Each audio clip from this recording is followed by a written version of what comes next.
오늘 하나님께서 우리에게 주시는 말씀은 구약 신명기 8장 1절에서 10절 말씀입니다. 제가 가진 성경으로 구약 274면에 있습니다. 신명기 8장 1절에서 10절 말씀을 제가 받들어 봉독하겠습니다. 이 계시의 말씀을 봉독할 때 살아계신 주님의 음성을 들으실 수 있기를 바랍니다. 내가 오늘 명하는 모든 명령을 너희는 지켜 행하라. 그리하면 너희가 살고 번성하고 여호와께서 너희의 조상들에게 맹세하신 땅에 들어가서 그것을 차지하리라. 내 하나님 여호와께서 이 40년 동안에 너에게 광야길을 걷게 하신 것을 기억하라. 이는 너를 낮추시며 너를 시험하사 내 마음이 어떠한지 그 명령을 지키는지 지키지 않는지 알려 하심이라. 너를 낮추시며 너를 줄이게 하시며 또 너도 알지 못하며 내 조상들도 알지 못하던 만나를 내게 먹이신 것은 사람이 떡으로만 사는 것이 아니요 여호와의 입에서 나오는 모든 말씀으로 사는 줄을 내가 알게 하려 하심이니라. 이 40년 동안에 내 의복이 헤어지지 아니하였고 내 발이 부르트지 아니하였느니라. 너는 사람이 그 아들을 징계한 같이 내 하나님 여호와께서 너를 징계하시는 줄 마음에 생각하고 내 하나님 여호와의 명령을 지켜 그의 길을 따라가며 그를 경외할지니라. 네 하나님 여호와께서 너를 아름다운 땅에 이르게 하시나니 그곳은 골짜기든지 산지든지 시내와 분천과 샘이 흐르고 밀과 보리의 소산지요 포도와 무화과와 석류와 감람나무와 꿀의 소산지라. 내가 먹을 것에 모자람이 없고 내게 아무 부족함이 없는 땅이며 그 땅에 돌은 철이요 산에서는 동을 캘 것이라. 내가 먹어서 배부르고 내 하나님 여호와께서 옥토를 내게 주셨으므로 말미암아 그를 찬송하리라. 아멘. 이 시간 이병호 목사님 나오셔서 장미꽃 가시 감사라는 제목으로 하나님의 말씀을 선포해 주시겠습니다.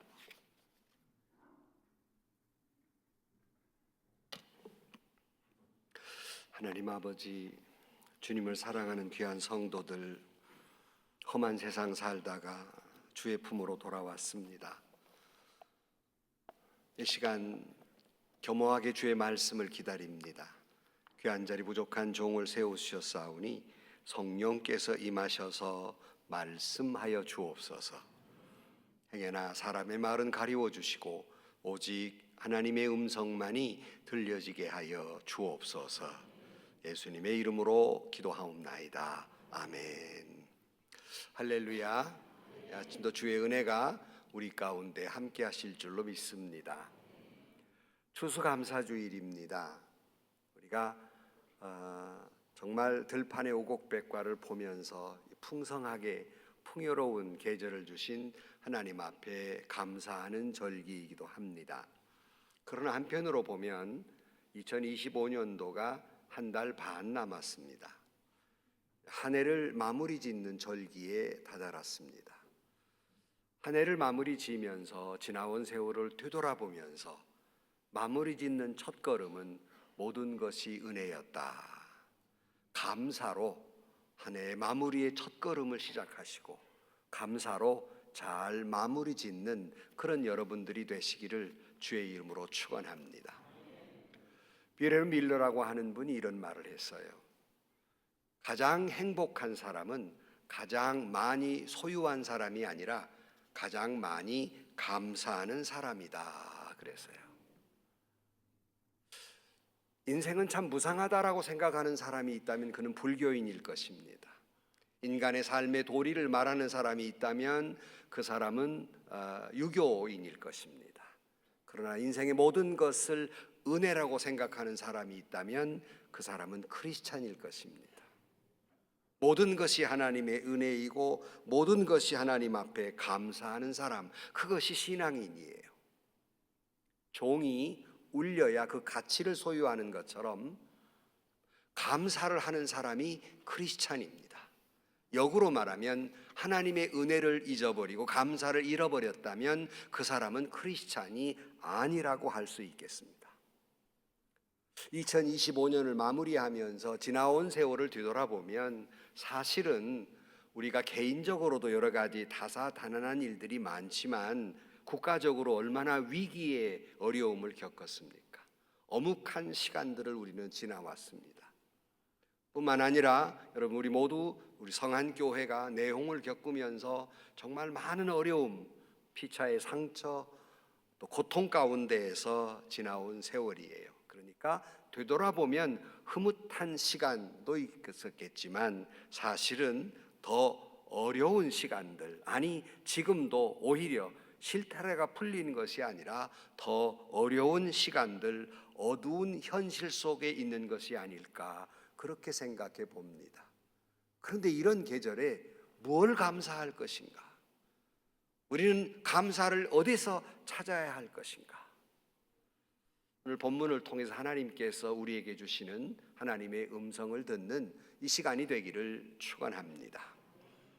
신명기 8장은 모세의 고별 설교예요. 유언 설교입니다.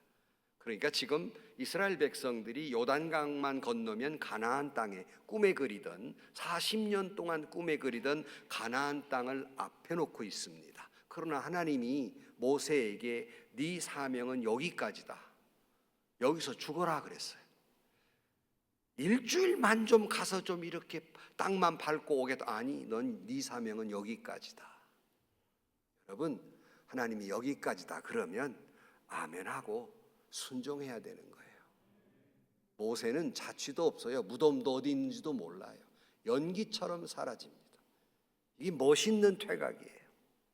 얼마나 억울하겠어요, 모세 입장에서는. 너 여기까지야. 조용히 물러나면서 이스라엘 백성들에게 유언의 설교를 하는 것이 바로 이 신명기 8장이에요. 그런데 모세가 이제 요단강을 앞에 놓고 있으니까 여러분들, 하나님이 드디어 우리에게 가나안 땅을 허락해 주셨습니다. 축복받았습니다. 감사하라. 이 말이 먼저 터져 나와야 되는데 모세는 이 말이 터져 오는 것이 아니라 경고의 메시지를 먼저 하고 있습니다. 오늘 본문도 그렇지만 읽지 않은 11절 이하에 보면 모세가 이렇게 이야기합니다. 내가 오늘 내게 명하는 여호와의 명령과 법도와 규례를 지키지 아니하고 내 하나님 여호와를 잊어버리지 않도록 삼갈지어다. 내가 먹어서 배부르고 아름다운 집을 짓고 거주하게 되며 또 내 소와 양이 번성하며 내 은금이 증식되며 내 소유가 다 풍부하게 될 때 내 마음이 교만하여 내 하나님 여호와를 잊어버릴까 염려하노라. 기쁨의 축배를 들기 전에 모세는 오히려 염려하고 있어요. 그리고 엄혹한 경고를 하고 있습니다. 이 말은 곧 하나님의 은혜를 잊지 말라는 겁니다. 이것은 기억력의 문제가 아니라 너희들의 오늘의 뿌리가 어디 있는가를 잊지 말라는 거예요. 그러면서 모세가 이제 그런 상황 속에서 하나님께 기억하라는 말은 은혜를 잊지 말라는 말인데 다시 감사하라는 뜻을 가지고 있어요. 모세는 맨 먼저 무엇을 감사하고 있을까?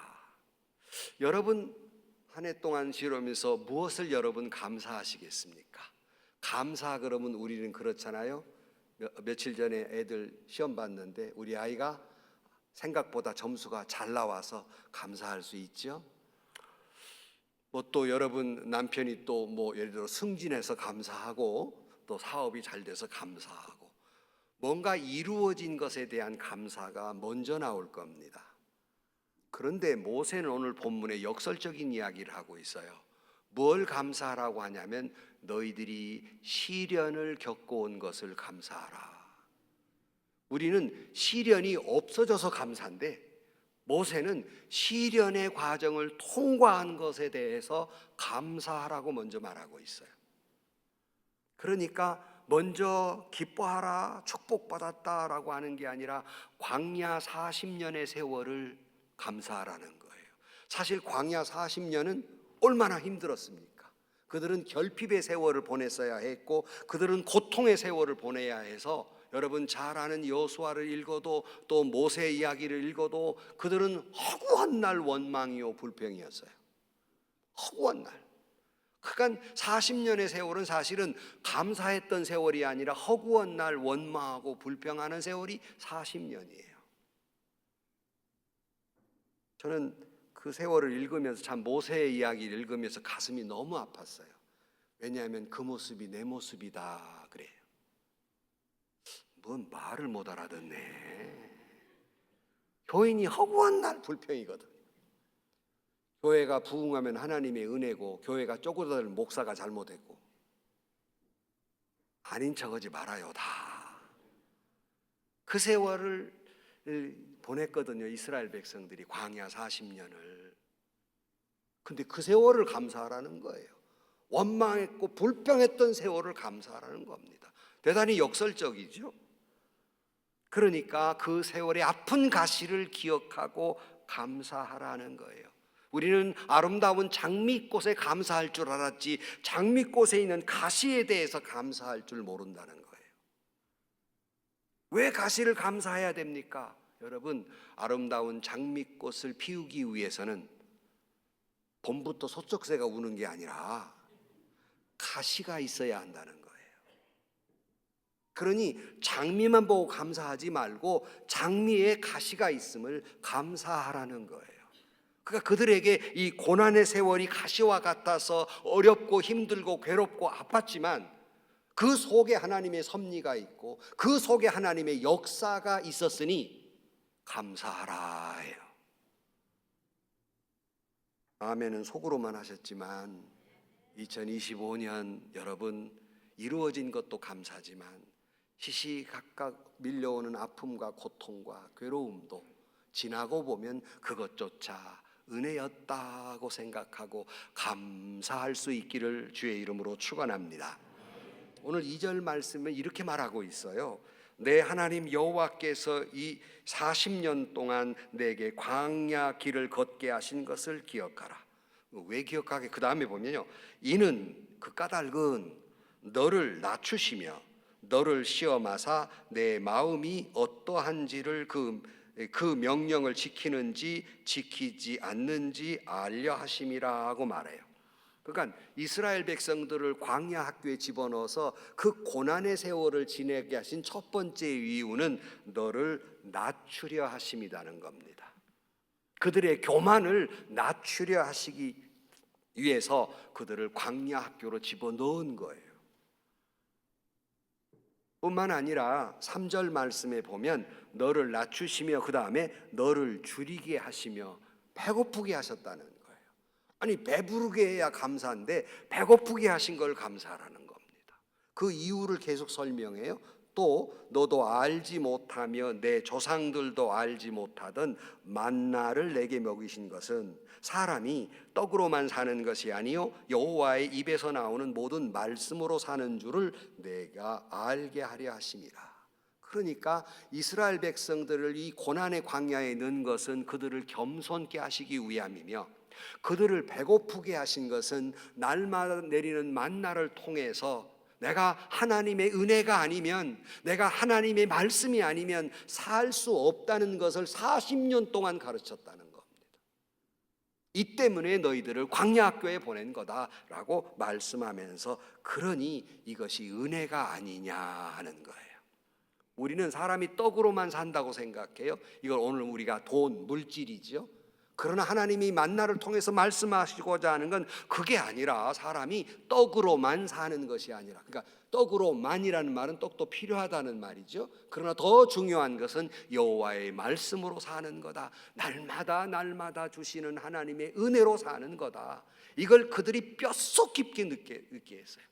아침에 만나가 내리지 않으면 그들은 굶어야 했으니까요.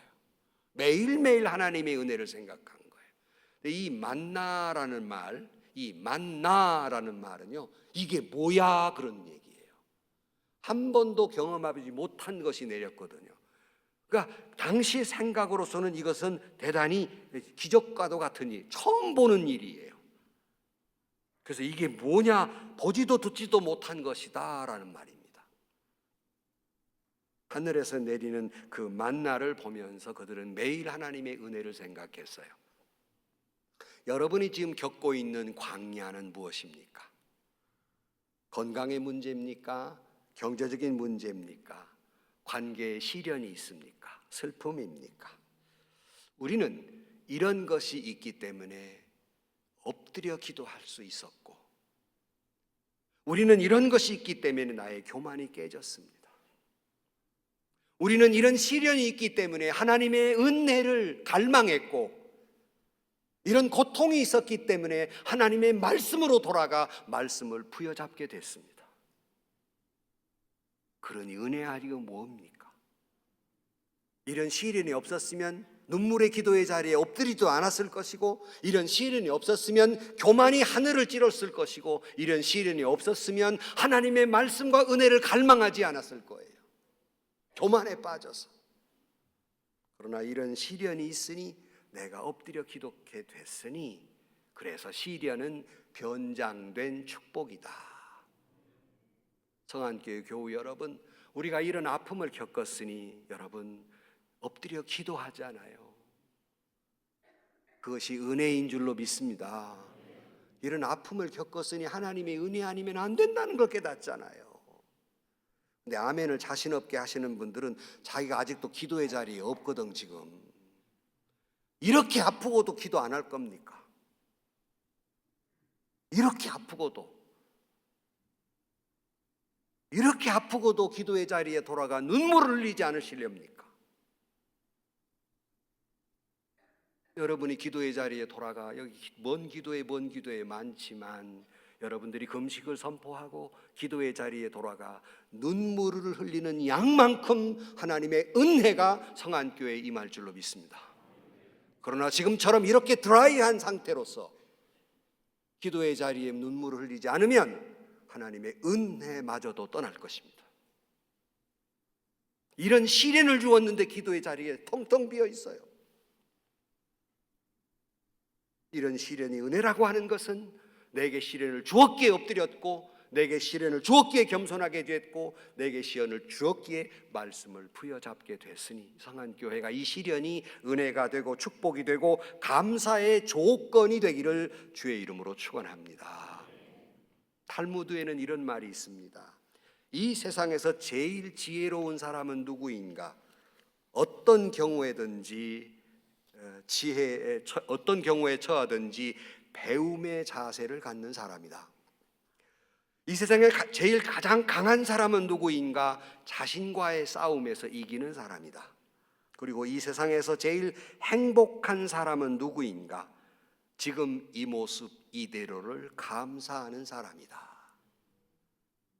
한 해를 마무리하면서 추수감사절기에 지나온 세월들이 너무 아프고 힘들었고, 아니 지금도 어묵한 일들이 남아있고 가슴에 무거운 큰 돌이 가슴을 짓누르고 있지만, 그 세월이 도리어 하나님의 섭리와 은혜를 깨닫는 시간들이니 아직도 괴롭지만 그 괴로움 속에서, 눈물 속에서 감사하는 여러분들이 되시기를 주의 이름으로 축원합니다.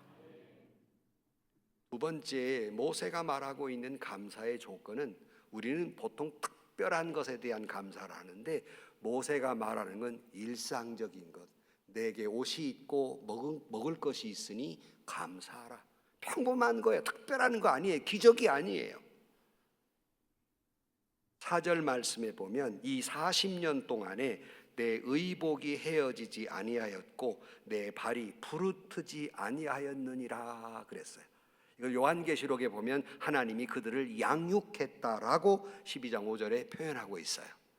그러니까 이 40년 동안 그들을 하나님께서 의복을 낡지 않도록 해주었고 부르트지 않도록 하셨다. 사실은 이 모든 것이 사실은 기적이죠. 왜냐하면 광야에 무슨 입을 옷이 있었겠습니까? 먹을 것이 있었겠습니까? 무슨 신발이 있었겠습니까? 매일매일이 사실 기적 같은 은혜였지만, 우리의 이 평범한 삶이, 먹을 것과 입을 것이 있는 평범한 삶이 나의 감사의 조건이 되어야 된다는 거예요. 그런데 어떤 사람은 그러죠. 하나님, 우리가 40년 동안 이 고생을 시킵니까? 원망할 수 있어요. 불평할 수 있습니다. 하나님, 누구는 뭐 그냥 보니까 막 명품으로 막 휘 감았던데, 누구는 막 명품으로 학교 여고 시절에는 팽팽 놀던 것이 어떻게 시집을 잘 가가지고 막 명품으로 막 휘 감았던데, 내가 동창회 가니까 나는 이 꼴이 뭡니까? 또 이 꼴이 뭡니까? 이렇게 불평할 수 있어요. 누구는 뭐 돈 많이 봐 포르쉐 타고 다니는데 이 꼴이 뭡니까?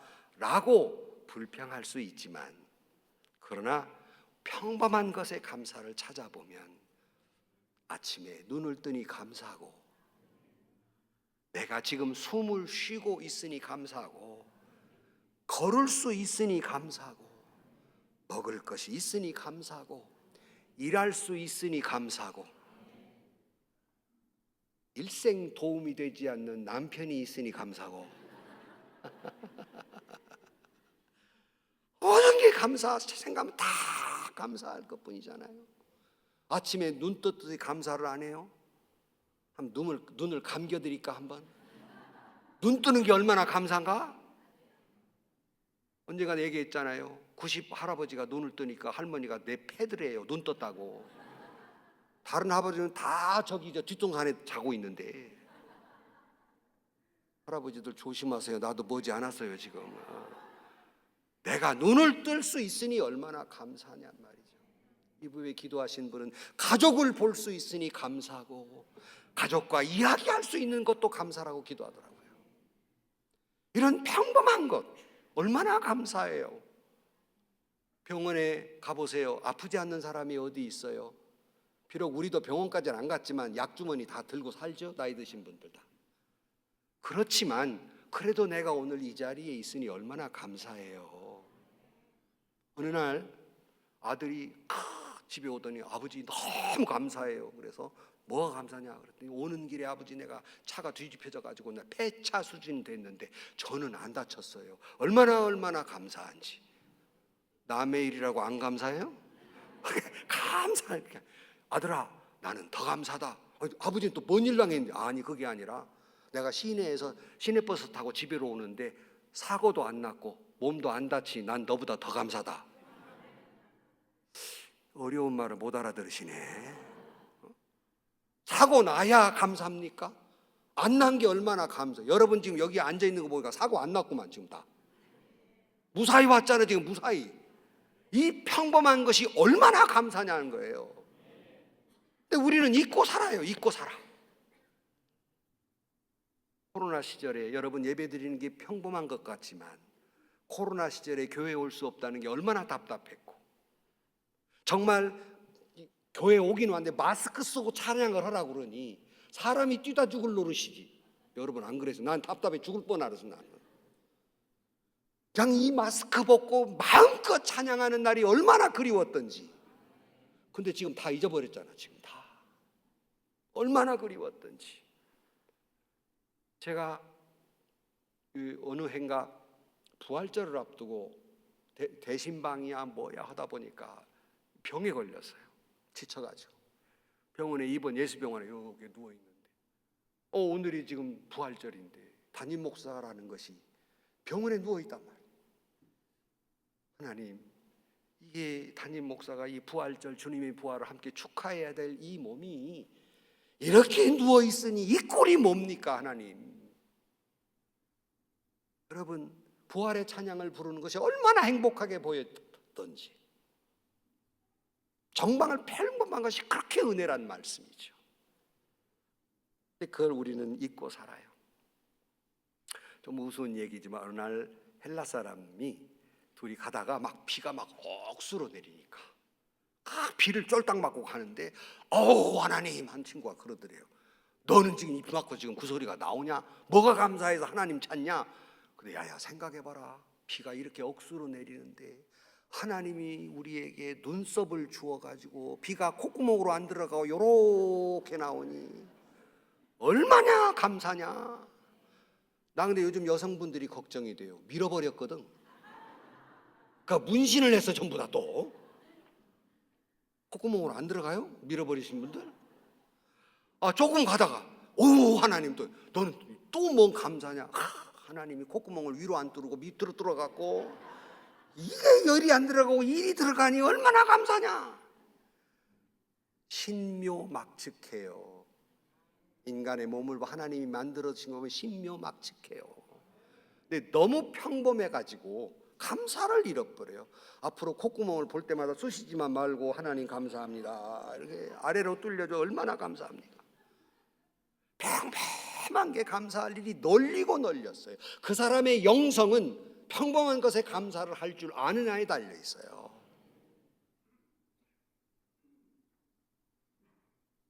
사실은 여러분, 이 지금 추수감사절은 성경에 있는 절기는 아닙니다.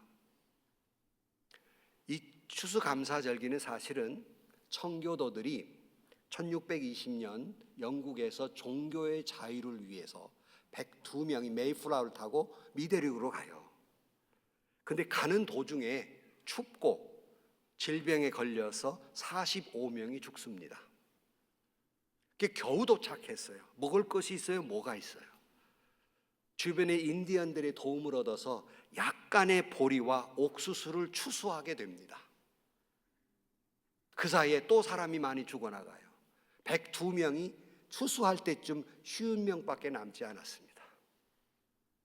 그때 하나님 앞에 감사의 예배를 드린 것이 추수감사절기의 시작입니다. 그러니까 청교도들의 추수감사는 풍요로운 감사가 아니라 처절한 슬픔과 아픔과 가난과 고통에 대한 감사를 하고 있는 거예요. 이 점을 잊어서는 안 됩니다. 혹독한 이 세월 속에서 하나님이 목숨을 살려주시고 보호해 주심에 대한 감사지 먼 풍요로움에 대한 감사가 아니라는 거예요. 여러분이 잘 아는 스펄전 목사님의 감사의 기도가 있지 않습니까? 촛불을 보고 감사하는 자에게는 하나님은 전깃불을 주시고, 전깃불을 주신 것을 감사하는 자에게는 달빛을 주시고, 달빛을 보고 감사하는 자에게는 햇빛을 주시고, 햇빛을 보고 감사하는 자에게는 영원한 사라지지 않는 천국의 영광을 비추어 주리라. 여러분, 큰 것만 생각하면 감사하기가 어렵습니다. 작은 것에 감사하는 사람은 큰 것에도 감사할 수 있지만, 큰 것만 감사하는 사람은 작은 것, 일상적인 것에 감사하기가 어려워요. 모세는 그 작은 것에 감사하라고 말하고 있는 거예요. 그림 하나를 띄워주십시오.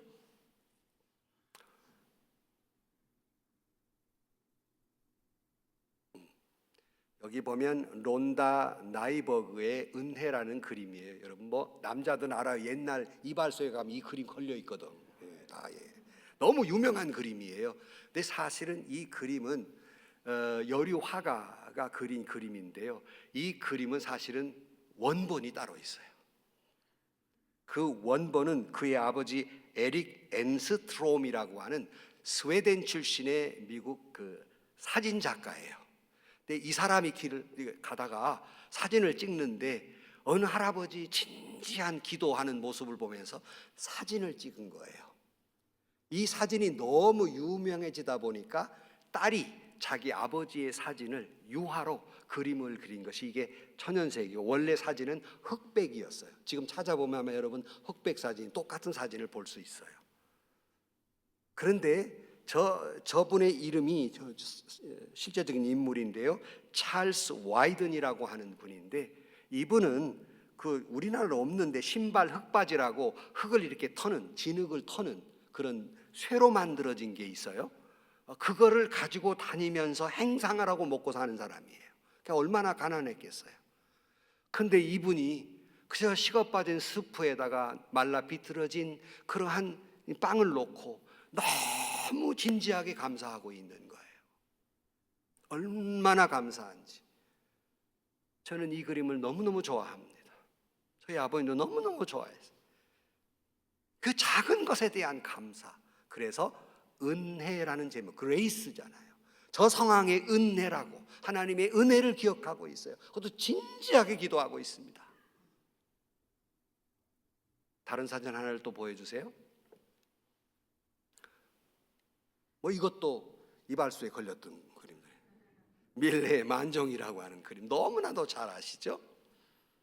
이 그림은 여러분 저기 뒤에 보면 그 교회당이 있잖아요. 지금 그림의 내용으로 봐서 교회당 종소리가 들리는 거예요. 카톨릭에서 삼종기도라는 게 있습니다. 아침, 점심, 저녁 교회당 소리가 들리면 기도하는 삼종기도인데, 이게 일을 마무리하면서 내외가 고단한 일을 노동을 하면서 마무리 지으면서 내외가 이렇게 초박한 가운데 그 감자 메달을 놓으면서 기도하는 내용. 그래서 평범한 것에 대한 감사, 많은 우리가 은혜를 받았어요. 이게 첫 번째 이 그림에 대한 해석이고요. 그러나 두 번째 숨겨진 슬픈 사연이 이 속에 있습니다. 그게 뭐냐면 사실은 이 그림이 밀레가 처음 그릴 때는 가운데 감자 바구니 있잖아요. 이것이 원래는 조그마한 갓난아이가 들어갈 만한 관이었다고 그래요. 근데 그것이 너무너무 슬퍼 보여서 그걸 감자 바구니로 바꿨다는 겁니다. 목사님 어떻게 아는데요? 내가 안 게 아니라 누가 엑스레이로 찝어갔대. 그랬더니 정말 거기에 희미하게 그 관이 보이더라는 겁니다. 그래서 소문이 아니라 사실이었다. 여러분, 우리가 얼마나 기가 막힌 슬픔이 있어요. 사실 그렇게 보면요, 이 그림 전체가 그 말이 맞아요. 이렇게 모습을 보세요. 이렇게 감자 놓고 기도하는 것 같지만 아이를 묻기 전에 하나님 앞에 기도하고 있는, 애도의 기도를 하고 있는 모습인데, 이것이 너무 슬프니까 감사의 감자 바구니로 바꾼 거예요. 오늘 또 우리가 이런 기가 막힌 슬픔과 괴로움이 있다 할지라도 밀레가 처음에 의도했던 것은 아니지만 여러분 삶의 감사의 바구니로 바꾸시기를 주의 이름으로 축원합니다. 슬픔은 여전히 내 속에 있지만은 그런 평범한 것에 대한 감사, 사소한 것에 대한 감사, 평범한 것에 대한 감사, 일상적인 것에 대한 감사. 남편이 다녀올게 나갔던 남편이 나왔어라고 돌아오는 것에 대한 감사. 괜히 저녁 먹고 왔어 묻지 말고 제발. 아이들이 학교 다녀오겠습니다 나갔다가 엄마 돌아왔어, 여기에 대한 감사. 아무 일상적인 것이지만 이런 감사가 저와 여러분에게 넘쳐나기를 주의 이름으로 축복합니다. 끝으로 그런 자에게 하나님은 미래의 축복을 약속하고 있는 거예요. 그것이 6절로 10절까지 축복의 내용을 쭉 말씀하고 있는 겁니다. 내 하나님 여호와의 명령을 지켜 그 길을 따라가며 그를 경외할지니라. 내 하나님 여호와께서 너를 아름다운 땅에 이르게 하시나니 그곳은 골짜기든지 산지든지 시내와 분천과 샘이 흐르고 밀과 보리의 소산지요 포도와 무화과와 석류와 감람나무와 꿀의 소산지라. 내가 먹을 것에 모자람이 없고 내게 아무 부족함이 없는 땅이며 그 땅의 돌은 철이요 산에서는 동을 캘 것이라. 내가 먹어서 배부르고 내 하나님 여호와께서 옥토를 내게 주셨으므로 말미암아 그를 찬송하리로다. 하나님이 나를 이처럼 돌보고 계시면 내가 있는 곳이 광야이든 풍랑이든 바다 한복판이든지 불경기든 불황이든 어떤 사건이든지 간에 내가 하나님 앞에 감사하고 있는 그 자에게는 하나님은 미래의 안정과 축복을 예고하고 있습니다.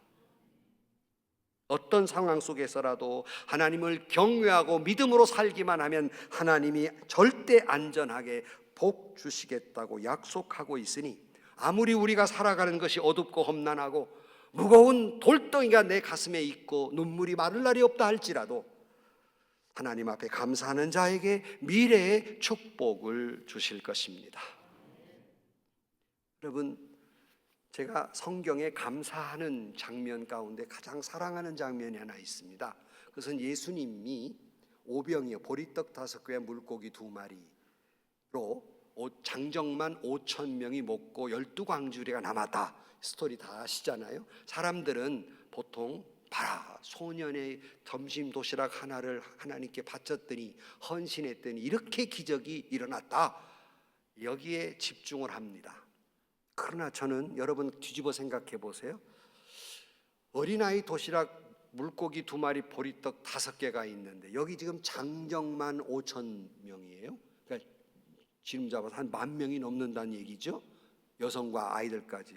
그러면 이게 지금 풍요로운 장면입니까? 지질하게 가난한 장면입니까?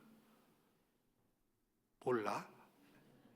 아니 여기 10,000명이 있는데 보리떡 5개 물고기 2마리, 이게 지금 감사할 얘기입니까? 지독히 슬픈 이야기입니까?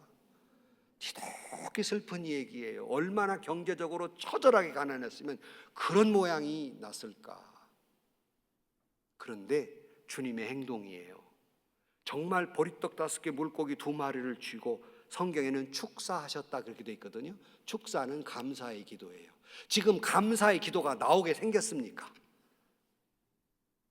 다시 이해를 못 하시네 도대체가. 아니 5천 명이 있는데 지금 보리떡 5개 물고기 2마리밖에 없다고요. 이건 눈물이 날 일이에요. 이거는. 근데 주님이 하늘을 우러러 감사했어요. 그러므로 기적은 일어난 겁니다. 그 고통 속에서 하나님께 감사했어요. 여러분, 배불리 먹어서 감사가 아니라 늘 불평하는 사람은 항상 모자라지만 감사하는 사람은 12광주리가 남아요. 그러므로 여러분, 이 감사하는 자에게 넘치는 기적을 약속한 것처럼 가시밭길도 감사, 평마일도 감사, 감사하는 자에게 하나님의 축복을 약속하신 그 기적을 여러분들이 경험하시기를 주의 이름으로 축원합니다. 결론으로 말씀을 드립니다. 우찌무라 간조라고 하는 분이 이를 말했어요. 감사는 은혜를 받는 그릇이다 그랬어요. 그러니까 감사가 종지만 하면 은혜도 종지만하게 임할 것이고, 감사가 큰 광주리만 하면 은혜도 그렇게 광주리만하게 임할 것이다 그랬어요. 여러분의 감사의 크기는 얼마만큼입니까? 우리는 일상생활 속에서 시련을 감사할 줄 알고 평범한 속에서 감사를 잃지 않는 여러분들이 되기를 축복합니다. 미국의 시카고 대학 신학교에서 목사 될 사람들이니까 명언을 만들어내라. 1등한 자에게는 $500를 주마 그랬어요. 근데 한 신학생이 1등을 했어요. 그의 명언은 이것이었습니다. 우리는 하나님께 장미에 가시를 넣었다고 불평하지 말고 가시에 장미를 넣었다고 감사하자. 감동이 없네. 똑같은 얘기지만 관점은 전혀 다릅니다. 일반적으로 장미에 가시가 있다고 성질내지만 거꾸로 생각해 보라는 거예요. 가시 속에 장미를 주셨으니 얼마나 감사한가. 그래도 5명밖에 아멘을 하네요. 성도 여러분, 꽃을 세는 사람은 잡초를 세지 않습니다. 불만을 가지라면 한이 없고 그것은 마음속에 사탄의 씨앗을 뿌리는 것과 같아요. 축복을 세는 사람은 불만의 명단을 두지 않습니다. 기쁨의 추억을 기억하는 사람은 슬픈 눈물의 양을 기억하지 않습니다. 사랑을 세는 사람은 미움을 두지 않습니다. 은혜가 충만한 사람일수록 감사가 넘치게 됩니다. 다시 말씀드리지만 깊은 영성은 감사로부터 출발되는 것입니다. 보통 시인들은 평범한 단어를 통해서 아름다운 시를 만들어내요. 어떻게 이런 표현이 나왔을까? 크리스찬은 평범한 일상 속에서 감사의 시를 써내는 사람들이에요. 제가 언젠가 설교하면서 신앙인은 하나님의 걸작품 포엠 한 편의 시다라는 말씀을 드린 바가 있어요. 우리는 특별한 일이 아니라 평범한 일상 속에서 감사의 메시지를 시를 그려가는, 그래서 세상에 선포하는 크리스찬들입니다. 오직 하나님의 은혜에 감사할 때 하나님은 저와 여러분에게 풍요로운 은혜와 축복을, 기적을 나타내 주실 줄로 믿습니다.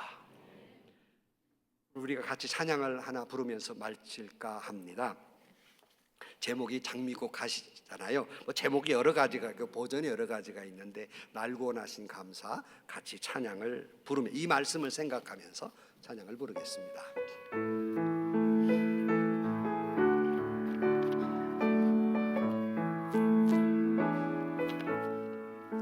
날 구원하신 주 감사, 모든 것 주신 감사, 지난 추억일에 감사, 주의 곁에 계시네. 향기로운 봄철에 감사, 외로운 가을날 감사 사라진 눈물도 감사 나의 영혼 평안에 응답하신 기도 감사 거절하신 것 감사 헤쳐나온 풍랑 감사 모든 것 채우시네 아픔과 기쁨도 감사 절망 중 위로 감사 증량못 다른 애 감사 그 신사랑 감사해 길가에 장미꽃 감사 장미가시도 감사 따스한 가정 이맘 주신 것 감사 기쁨과 슬픔도 감사 하늘 평안을 감사 내일의 희망을 감사 영원토록 감사해. 하나님 아버지, 장미꽃도 감사지만 장미의 가시도 감사입니다. 기쁨도 감사이지만 슬픔도 감사고 응답해 주신 것도 감사지만 거절하신 것도 감사고 특별한 은혜도 감사하지만 평범한 일상이 감사며 가시도 슬픔도 주신 것도 감사하는 저희들 되게 하여 주옵소서. 그런 자에게 넘치는 축복을 약속한 것처럼 우리 성안의 식구들이 이런 은혜 가운데에서 넘치는 은혜와 축복을 경험하는 성안교회가 되게 하여 주옵소서. 예수님의 이름으로 기도하옵나이다. 아멘.